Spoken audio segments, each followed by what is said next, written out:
something.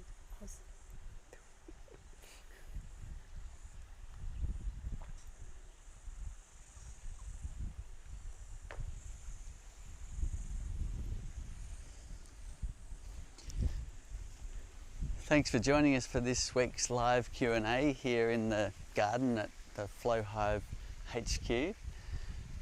One of the questions we get a lot is how much honey can you harvest from a hive? So let's look at that. Let's harvest some honey as we go, and we'll answer your questions also. So put your comments in below. We'll answer them. Beej is going to read them out, and hopefully we get to answer all your questions. And if you're knowledgeable in beekeeping and flow hives, by all means please chime in and help answer all of the questions that are coming in as well. It's amazing to see the community helping each other on a global scale, with people from all over the world chiming in and helping answer questions. So today we're going to do a couple of things. We will harvest a bit of honey from these tall jars here, and we will harvest also honey into smaller jars, just to show you what it's like. Now, the advantage of using big, tall 2-litre jars is you can harvest a lot of honey without having to sit there swapping the jars around. And it's a beautiful look too, having these big jars on your kitchen shelf. Now, I'm looking in this rear window and looking for frames that are full. Now, we've been watching this honey flow in this season. There's been a lot of honey coming in, and that's been amazing to harvest that honey and taste all the different flavours that have been coming in the springtime. So all I need to do to harvest the honey is put this key in, and I can just put it in a small way, and that will actually make it easier to turn. So if you're finding it hard to turn the key, a little tip is just open that in segments like that, and that makes it a lot easier. The smallest increment you can do is just a single cell line, which is super easy, so you can choose there.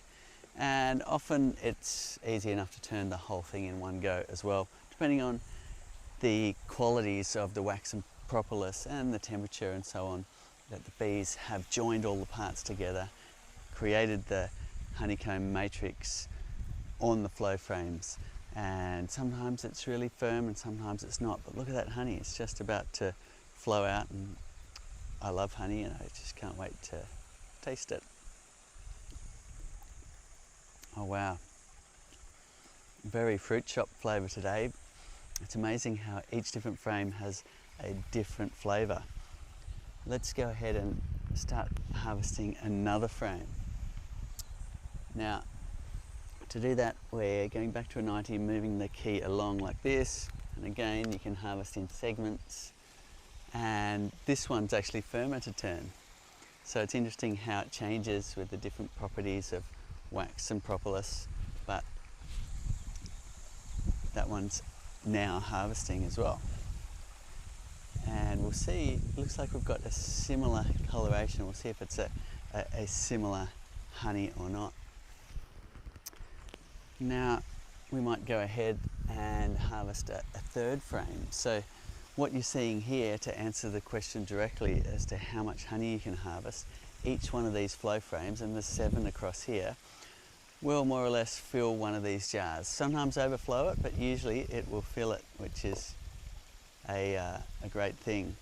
And that is an enormous amount of honey. It's 3 kilograms of honey per frame. We're going to harvest 3 out of 7 today. And I really do recommend harvesting just, say, half the frames in one session and half in another. It's less disruption for the bees. After all, honey is their thermal mass, and taking it all at once will just be a bit more of an impact for the bees. You harvest one frame, they hardly notice. You harvest half the frames, you see a bit of change in the hive. You harvest them all and you really see the humidity change. You might see the windows fog up, you might see all the bees go out of the hive just in order to get the balance right in the hive again and make enough room for cleanup. So a little tip there is just harvest a few frames in each sitting, and that will be the gentlest for your bees. We'll get another one going, and then what we're going to do is move on to some smaller jars, and we'll show you about that too. We've clearly got different colours here. Look at this one, it's a light one, and this one's a dark. So I'm going to taste this one. Aha, that is the privet which flowered earlier in the season. It's finished flowering now, so we won't get any more of that coming in till next year. But isn't that great? We've got a fruity one here, then we've got the privet one here, which is more of a, I've described it as a lollishop, almost waxy flavour. It's really quite cool. And what do we got here? It's another privet. We've got two privets, and then I'm unsure what this one is. And it's an endless fun game connecting what's flowering and what kind of honey is being produced by the bees in that frame. It's a beautiful thing. So now the bees aren't in a robbing mood. I'm not expecting them to come around the back, but if they are a bit hungry or you've left honey out for them, then you really want to cover up these jars. I'm going to leave them as they are, but we'll keep an eye on that. If we notice bees going for the honey, we'll then put a cover over the top. I'm going to wander down, and there's a hive at the end here that's got a lot of honey too, and what we want to do is make some room in there, make sure we are removing the honey when the hives are really full. That way, otherwise what you can get is a honey-bound situation, which is the term for the bees start storing a lot of honey down here, where you ideally want the cells open and ready for the queen to lay her eggs. So honey can take up the space of where the queen wants to lay, and that can trigger swarming in the springtime. We're kind of past swarming season now, so we're not too worried, but it's a good idea in the springtime to make sure you're making some space in the hive and making sure there is areas for the queen to lay honey down here in the brood box. Are there any questions coming in? Yeah, there are. The first question is, where are you filming from? It looks amazing with all the flowers here. This flower garden is looking amazing. Thanks, Trace, for planting this garden. It's a beautiful thing to have a flower garden, and this is really booming in the springtime here. And the reason why we plant the flowers is it actually attracts a lot of native bees. And I'm just watching a teddy bear bee right now, it's almost bumblebee-sized bee just here, going after these blue flowers. I don't know if you can see that, but that is an iconic Australian native bee. And having a flower garden just brings in those bee species that actually need habitat in regular intervals. They might only have a short radius of less than half a kilometre or half a mile, and that means if you planting habitat gives them a stepping stone potentially through the urban landscape. So a great idea to plant flowers and make wild spaces. We're here on the east coast of Australia near a place called Byron Bay, and it's a beautiful subtropical region, meaning that we have flowers most of the year round. As far as Apis mellifera goes, the European honeybee, we get a all-round honey season and never a winter. So great for beekeeping, but the season does get a bit patchy. We're expecting a bit less nectar coming in for the next 2 or 3 months. And that's why the bees store their honey. They store it for them to survive through times with no flowers. And lucky for us, they store more than they need often, and we can share some too, but only when it's in abundance. Otherwise, we need to make sure there is enough honey there for the bees to survive through a time with no flowers.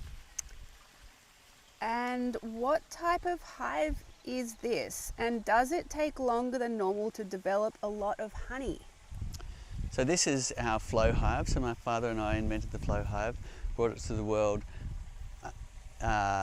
over a decade ago, and it was a game changer in terms of the method of harvesting. This is our invention, the flow frames that we worked hard on for 10 years and tested it all around the world, and then finally put it on crowdfunding. And you can follow that story on our website, but basically what happened is is got so much attention it just about broke the internet, and we got 25,000 orders of our flow hive in that first 6 weeks, and that was a wild way to start, and we've been going ever since, and we've got a beekeeping community all around the world in every almost in every country. So down the bottom here we have a conventional bee box really, and underneath that is our stand.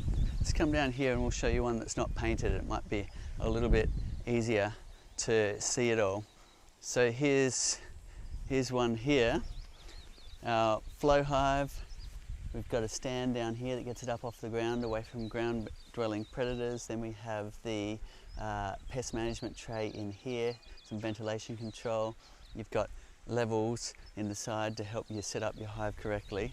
Then up here is where the magic happens with the harvesting, and this is like a whole lot of equipment that normally takes up space in your shed, is costly, and conventional harvesting is messy, labour intensive, and the plant itself costs a fair bit to set up. So this replaces all of that.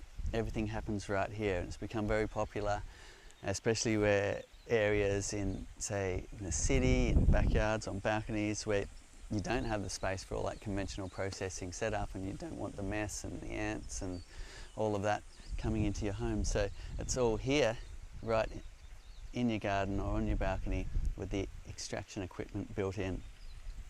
So that is our flow hive. And what was the second part of that question? Does it take longer for them to produce honey with the flow hive? No, once they've waxed it up and made it their own, they will deposit their nectar and create their honey just like any other cell. Some people do find that it is a little bit more, can take some time for the bees to naturalize it and make it their own. And if you have a look in the window here, you can see the bees have done a great job of putting their wax capping on and waxing up all of the parts of the flow frames. So they pretty quickly make it their own. Once they've got wax cells, it's just like any other. In fact, people harvest honey in, you can potentially store a lot more honey in jars on the shelf. So let me backtrack a little bit. So if you are trying to compare a conventional setup to a flow hive, the flow hive replaces a lot of what you would have to have a lot more honey collection boxes we call supers. Reason being is you can continually harvest in an easy way and store honey in jars on the shelf instead of in boxes on the hive. Typically, beekeepers in the conventional way will store honey in boxes on the hives. We've got a little grumpy bee there. Good idea to flip your veil on when you have a territorial bee nearby. Now, because we can continually harvest whenever we see it's full, we no longer need all of those extra boxes and the batch processing at the end of the season in the conventional way. And that allows us to keep a much smaller footprint too, and also allows you, if you're onto it, to harvest honey instead of batch processing like I used to do, when you would find that you're trying to pick a moment when your hives had plenty of honey to harvest, and then you'd take what was there. But your best performing hives might have been sitting there for a month before you decided it was time to do a big harvest, and you could have filled those boxes again. So the flow hive allows you to easily keep tapping it as it's filling, and therefore potentially harvest more honey than conventional hives. Cedar, yep. How long does it take for the bees to cap the cells after each honey harvest? This person's saying they pulled their very first honey harvest 2 weeks ago and can smell the honey again when they're near the hive. Okay, smelling the honey when you're near the hive is great because it means the bees are evaporating their nectar and creating their honey, and sometimes it gets so strong here it wafts right through the office, which is a beautiful thing, smelling that honey coming in. Now, you'll have to watch in the windows and check that they are filling and capping it off. And when you see a lot of honey in the rear windows, a lot of honey in the side window, that is when it's time to harvest. So let's harvest some more honey here, and we'll do it with into jars instead of into small jars instead of into big ones. So we'll get our little caddy here, and just to show you the versatility of how you can go ahead and harvest.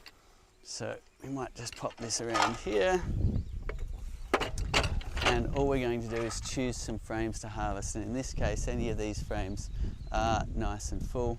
We're going to set up our little jar shelf like this, and you can choose the height depending on the size of your jar. If you're using little tiny jars like this for a wedding or something, and we have harvested hives right at weddings and given every guest a little jar of honey to take home, and that's a beautiful thing to do. In this case we might choose this size jar, which sits nicely at that level. And we can go ahead and pick a frame, harvest some honey, and we could harvest more than one. We'll get one going, and then we might choose another, and we'll just see what honey we get coming in. There's one of those annoying little hive beetles. Stay onto them at the moment if you're in an area with lots of hive beetles. They like it when it's humid, and they're really breeding up at the moment. Here we go. So we're turning that key once again, just like that. And what that'll do is make channels inside the comb and allow that honey to flow down out of this tube and into our jar. And because we're using small jars, we'll have to sit here and swap them, which is a fun game that people love with their family, just sitting here filling jars. It's totally changed how harvesting has been done in the world when it comes to bees and honey. And Cedar, are the bees free to come and go from the hive? Absolutely. You can have a look around the front here, and we're called beekeepers, but we're not really keeping them.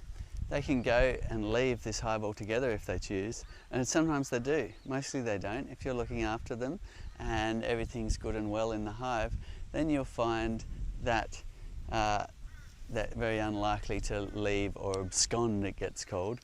Now, if you've got a hive that's been taken over by hive beetles or something like that, and you haven't been catching them, then you could get into the situation where the bees leave, but for the most part, they stay because they want to. And Cedar, this customer's thinking of placing an ideal on the hive, an ideal box. Can you put this above the super? So absolutely you can. So Trace, who's normally reading out the questions, that's the exact setup she likes to do. She likes to put an ideal, which is a smaller box, on top for honeycomb collection purposes. And so that's a thing that some people like to do if they really want to collect some honeycomb. So you'll see that configuration, or some people like to put that ideal box with standard wooden frames in between the two as a honey barrier instead of using an excluder.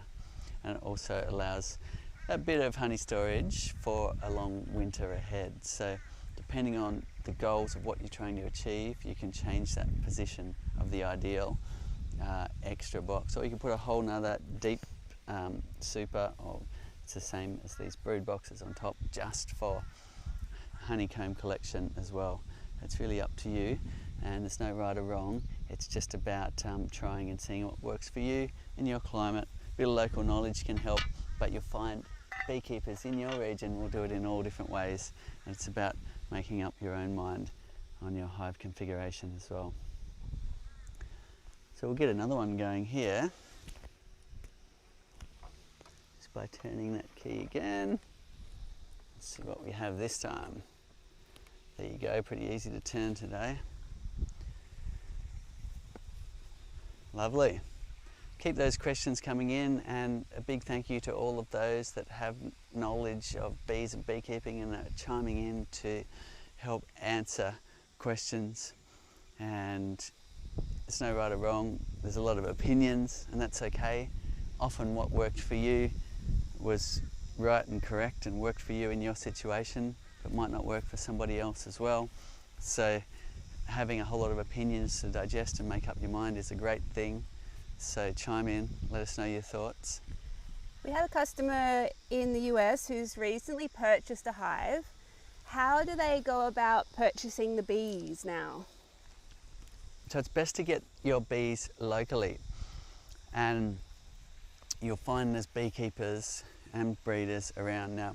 You're in your fall now, and you can get a late flow, but generally it'd be easier to get bees and set up your hive in the spring and summer if you've got a long cold winter ahead. If you're in the more temperate regions like we are, you almost have a year-round beekeeping season. So it's much more seasonally specific in getting and installing bees when you move up into those colder areas. And then down south, it'll be more like we have, where you can set up in a much larger range of the season.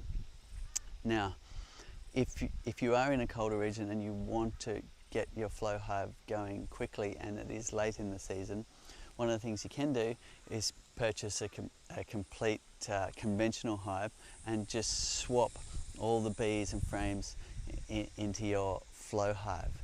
And that way you'll start with a big booming colony already, and you might get a late flow.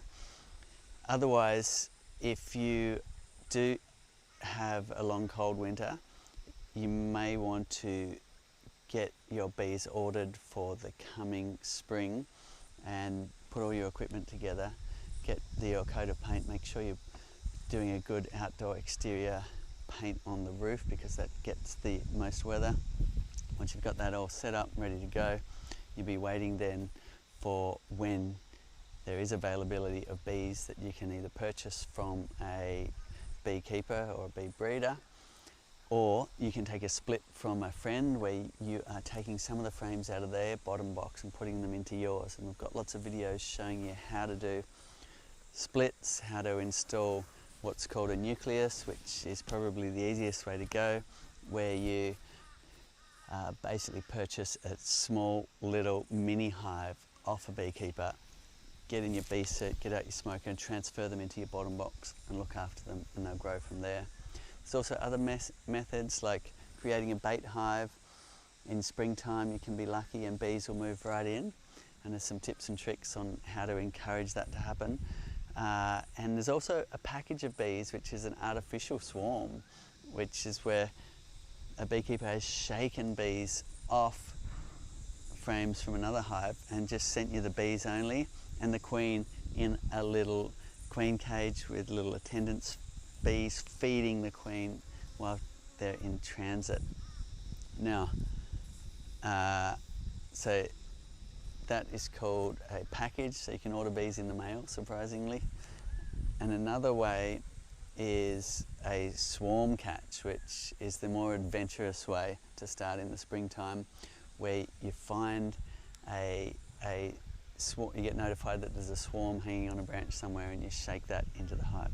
So all of these methods to get started with your bees, we have videos showing you how to do it, we have live streams, and we also have the beekeeper.org if you really want an online course to take you from the beginning all the way through to a deep knowledge in beekeeping. So you can have a look at that as well. The easiest way is purchase a nucleus off a bee breeder, which is a going little mini hive ready to place in your garden. And Cedar, what are you doing to manage the Varroa mite? This person just lost their hives in Tweed Heads. Tweed Heads, did you say? Yeah. Okay.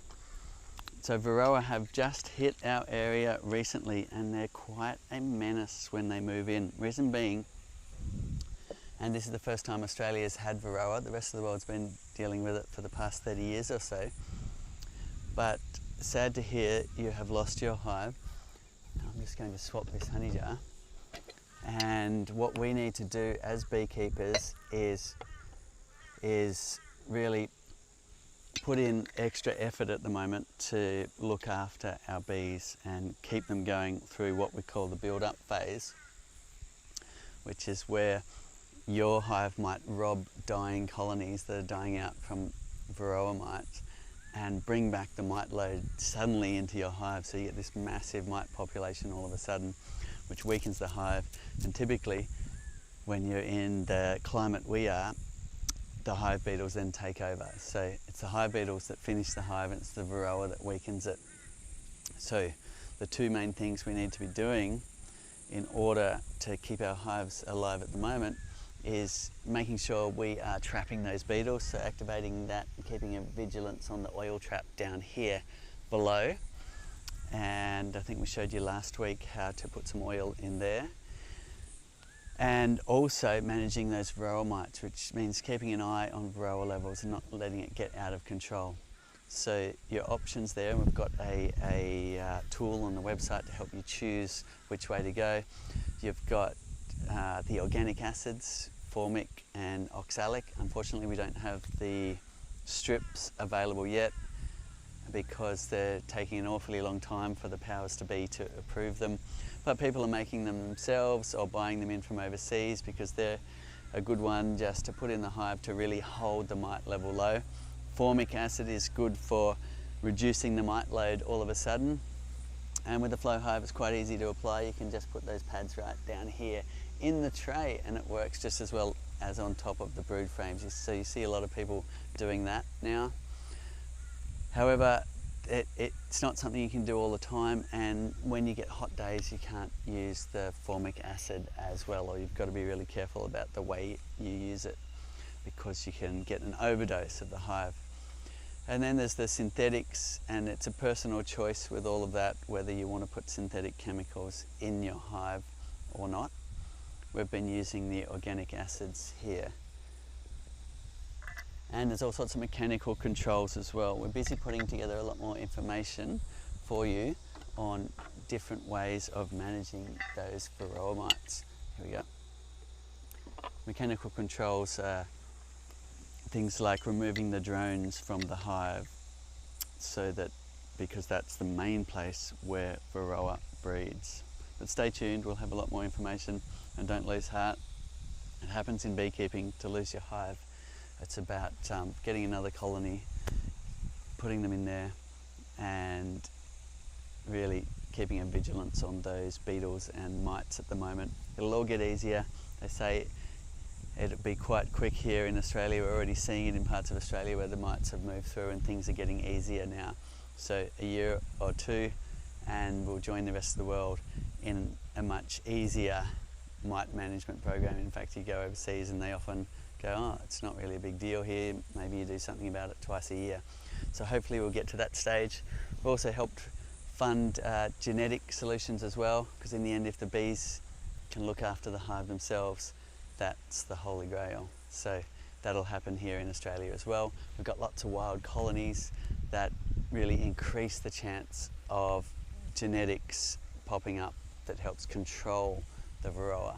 So that should speed up the process of the Varroa resistant traits coming through in our beekeeping stocks. And Cedar, how do you know when the honey is dry and ready to harvest? Okay, so the best time to harvest is when you can see the capping, and that way you know that you can see the capping beneath their feet here, and that way you know that the bees are happy with the moisture content. They don't put the capping on unless they get that moisture content down nice and low, 18% or so. Now sometimes you get bees that can't be bothered to really get it down low enough and they'll cap it earlier than that, but for the most part the bees put the capping on, and that's the time when you know the honey is nice and thick with a low moisture content, and that way it'll keep on the shelf for potentially thousands of years as long as that lid is airtight. They found honey in the Egyptian tombs 3,000 years old, which is absolutely incredible. Okay, let's keep those questions coming in, and we're busy harvesting honey here. One of the questions we often get is how much honey can you harvest from a flow hive? And it's about 3 kilograms per frame. Now, how often you can harvest those frames will depend on the strength of your colony and how many nectar producing flowers there are around. If there's an abundance of nectar and your colony's strong, they can fill up these frames again in a week or two, and you can go ahead and harvest. So it's extraordinary. You get almost 50 of these jars out of this hive here, and then in the springtime you can often go ahead and harvest again a few weeks later, so it can get pretty exciting. But we probably bank on an average of harvesting all of these frames a couple of times a year. Yum. Beautiful honey, and look at the colour difference we've got here. Oh, here we are, snoozing here. Almost overflowed that one. Look at that. So we're getting two different flavours and two different colours. This one's slightly lighter, and that is typical to have different flavours and different colours throughout the hive, depending on what the bees were foraging on at the time they filled those frames. So it's become one of the amazing side benefits. We didn't set out to invent the flow hive to isolate different honey flavours, nor did we set out to harvest honey in a way that retained more flavours, but both of these things have been an unexpected and amazing benefit. Often beekeepers are winning prizes at shows, and they have done zero filtering, zero settling, all of that stuff that you had to do conventionally to get to a nice clean jar of honey. All they've done is harvest it into the jar and take it to the show. If you have a traditional backyard in an inner city suburb, where would be the best place to locate the hive? Do you have any tips? Okay, yes, situating your hive is a good thing to think about, because as a backyard beekeeper, one of the main things you'll be thinking about is the flight path of the bees. You don't want to point the flight path right at where people are walking, or you may find as your guests are coming to your house, they get bees in their hair and get accidental stings on their head and things like that. So you want to point the flight path, which is a good several metres out the front of the hive, the bees can get up and away without bothering anybody. That's probably choice number one. Number two is sun or shade. Do you want it in the sun or the shade? Now, if you've got a choice of one or the other, always go full sun, because that will keep pathogens like chalk brood away, having that nice, dry, sunny environment. Now, if you have really hot summers, then some afternoon shade would be a bonus, but not essential. The next one is probably pets. So some people will fence their hive off from their dog, and others will just let the dog learn. So that's a little up to you. I mean, I've got little miniature goats at home, and they learnt pretty quickly not to stick their nose in the hive, because they get a sting on the nose, and they're busy trying to wipe the stinger off on the ground. Looks kind of hilarious, but they don't go there again because they've learnt that the bees sting. But it's up to you on the way you want to do that if you've got pets and hives in the same yard.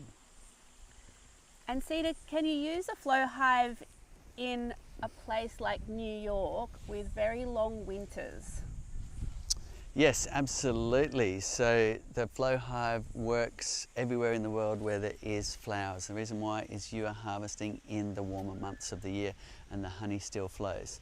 If it is a lot colder than here, the honey will just flow slower, but you're not doing anything while that's happening. In fact, you can be doing something else, or inspecting another hive, or playing with your kids, and the honey's just harvesting itself. So it's a great thing that it works in all climates. Now, we had a lot of pushback in the beginning from people in Europe, and we don't know why, but they're saying no, it won't work here because of the climate, and it's absolutely not true. If you want inspiration and you're in Europe, have a look at Jamie Oliver's hives, have a look at David Beckham's, and you can see them harvesting honey, and lots of people all over Europe with successful honey harvests.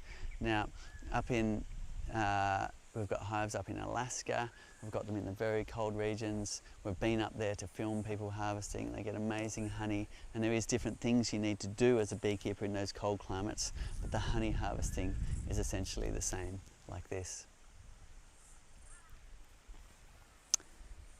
Okay, we've got lots of honey pouring out of the hive here today. We could go ahead and harvest more frames, but seeing some busy answering questions, and I've almost overflowed 2 jars. I think I'll just leave it to these 2. Keep the questions coming in, and a big thank you to those that are answering questions in the thread. You can swap this one. There we go. We're getting that beautiful different colours and flavours up here. There's as many different colours and flavours as there is nectar producing flowers in the world.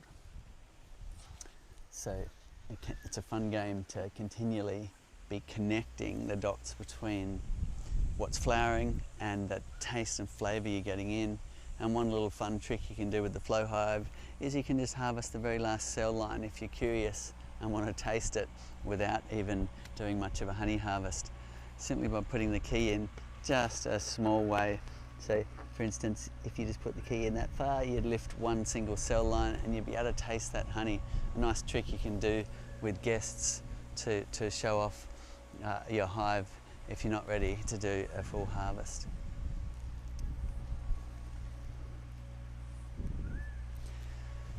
Okay, look at that. I think I overfilled this jar. Lid couldn't quite go on without a little bit of honey coming out.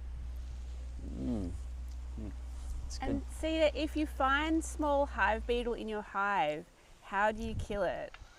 Okay, so we have a pest management tray down here which allows you to catch some of those small hive beetles. So let's have a look at that, see what's going on down here. And here you can see we have a tray that is catching those black beetles in there. And all we've done is put cooking oil in there, and the bees will chase the beetles around continuously. Really important to do when your colony is weak, because otherwise the hive beetles may choose a moment when there's not enough bees to really chase those hive beetles around, and the hive beetles might lay thousands of eggs all of a sudden, and you can get what's called a slime out, where it turns into a hive beetle nest instead of a beehive, which is not fun to clean up. And it's happening a bit around here at the moment because we've got a lot of hive beetles and also the pressure of Varroa. So make sure you're managing both the beetles and the mites in order to keep your hives really going. And it'll all get easier, but the bees do need a bit more care at the moment in our particular region here on the east coast of Australia. And aside from keeping the bottom tray clean on a regular basis, would you recommend tips on how to keep it from growing mold? Okay, so here's another one. Just having a look to see if we're catching any beetles. I'm seeing 1, 2, 3, 4, 5. There's 10 just in these 2 segments, so we've got about 50 beetles in this tray. Not a whole lot. There's a lot more than that in some hives at the moment. But yes, when debris falls down here, particularly if you've got cooking oil in there, it all gets a bit mouldy and manky. So every month or 2, just scrape that out with your hive tool, and you can wash it with a hose if you want it cleaner, and then replenish some cooking oil in there. You don't need to fill it up, just a little bit, covering the lower surfaces, and that will help catch those beetles. So really important to stay onto that at the moment. You can of course add other types of beetle traps if you want to in other parts of the hive, but you know, more the merrier in terms of really staying onto it in our area at the moment. But the beetle tray down the bottom, or pest management tray, is really useful for catching a whole lot of them. And Cedar, if you're in Victoria, Australia and keen to get into beekeeping, is there a best time of year to get started? Okay, in Victoria, Australia, my sister keeps bees there down on the peninsula, and springtime is the best time almost everywhere in the world, because that's when there's the most flowers around and where there's the most bees that are abundant and ready to be able to put into your hive. So basically that's the easiest time to obtain bees. But here we are, we've just entered summer, and you'll probably find that there is bees available for you to get started right now. We're only just outside of spring. The flowers are booming still, and it's a good time to get started there in Victoria. Okay. We've got some rain moving in. Hopefully we don't get too wet, but that's an interesting point, is you can harvest honey in the rain with a flow hive, but you certainly don't want to be doing that in conventional honey harvesting. The bees get quite upset and you've got the hive open and it starts to rain. But because we don't need to open the hive, with our flow hive invention, we can harvest at odd times, like in the rain with an umbrella, or even at night. You certainly wouldn't be doing either of those in the conventional honey harvesting ways. And Cedar, if you are in a cold climate, how can you protect a flow hive over winter? Okay, so there's a few things to do in order to look after your hive in the cold climate. Now, we don't have snow here. We don't even really have much of a winter as far as our honeybees are concerned. However, we've learned a lot from all of you around the world, and there's experts on the beekeeper.org. If you have a look at Fred Dunn's videos there, he runs through the tips and tricks of what to do in those extreme cold areas where you are both wanting your bees to survive through a long winter, and also all of the things you need to be doing in order to give your bees the best chance. After all, the European honeybee originated from Europe, where you do get those long, cold winters. Now, we'll just run through it quickly. One of the first things to do is remove the queen excluder so that your bees can roam throughout the whole hive and the queen is able to move with the cluster of bees as they bunker down for the winter. Otherwise, she might be stuck below the excluder, and that means she might perish and you'll start the next spring without a queen. Next is amount of honey. So honey is their carbohydrate, it is their fuel to survive through a long time with no flowers. So you want to make sure there's enough stores coming up to winter, and if there's not, you'll be feeding them some sugar water in order for them to really store some honey, or store some sugar as if it was honey, to keep them alive through the winter. And the next one is insulation. Now, there's one place that isn't argued in terms of insulation, and that is under the roof. So put some extra insulation under this gabled roof, and that'll really assist your bees. Other people like to wrap their hive in blanket-like wraps, and that is argued whether that's a good thing or not in those cold areas. So there's a few options for you in terms of looking after the bees. When you move right up into Alaska, for instance, you may find that it differs once again, where it's so extreme cold they'll be moving brood nests into large shed areas to survive the winter. So it does differ wherever you are in the world, but for the most part, a lot of the functions are similar. So have a look at the beekeeper.org for some tips on that. Now, my team's run away because it's raining, so what we might do is just cover some tips on finishing off your honey harvest. So let's start down where we were originally and look at all the different colours and flavours here we've been harvesting from these hives. It's a beautiful thing. And we've got our honey harvest here. Now, we might leave this going because there is more honey to come out, and you can see the different speed it's coming out as well. We can also see that we were talking about covering up the jars if we're going to walk away, and we probably should have, because look at that. We've got a bee in the jar there. We'll put that on the landing board for the bees to really clean her up, and she will be just fine. They don't mind a little swim in honey, as long as they're not in there too long. I mean, I wouldn't mind swimming in honey myself. There we go. Okay. So one little tip when you are finishing your honey harvest is we put the key in the top slot and we turn it to push all of those parts down into hexagon shapes again. And that's important to leave that key in that position for a couple of minutes, and that way all the parts do align properly. And if you don't do that, if you do a little quick close or don't close it properly, the cells are out of line, you've got big areas of wax build up here, and that will inhibit the flow of honey next time. So that's a good tip. Have we got another question there, Bija? We had a question about rodents. Do you have a problem with mice? We don't here where we are, but it is typical in North America to have trouble with mice.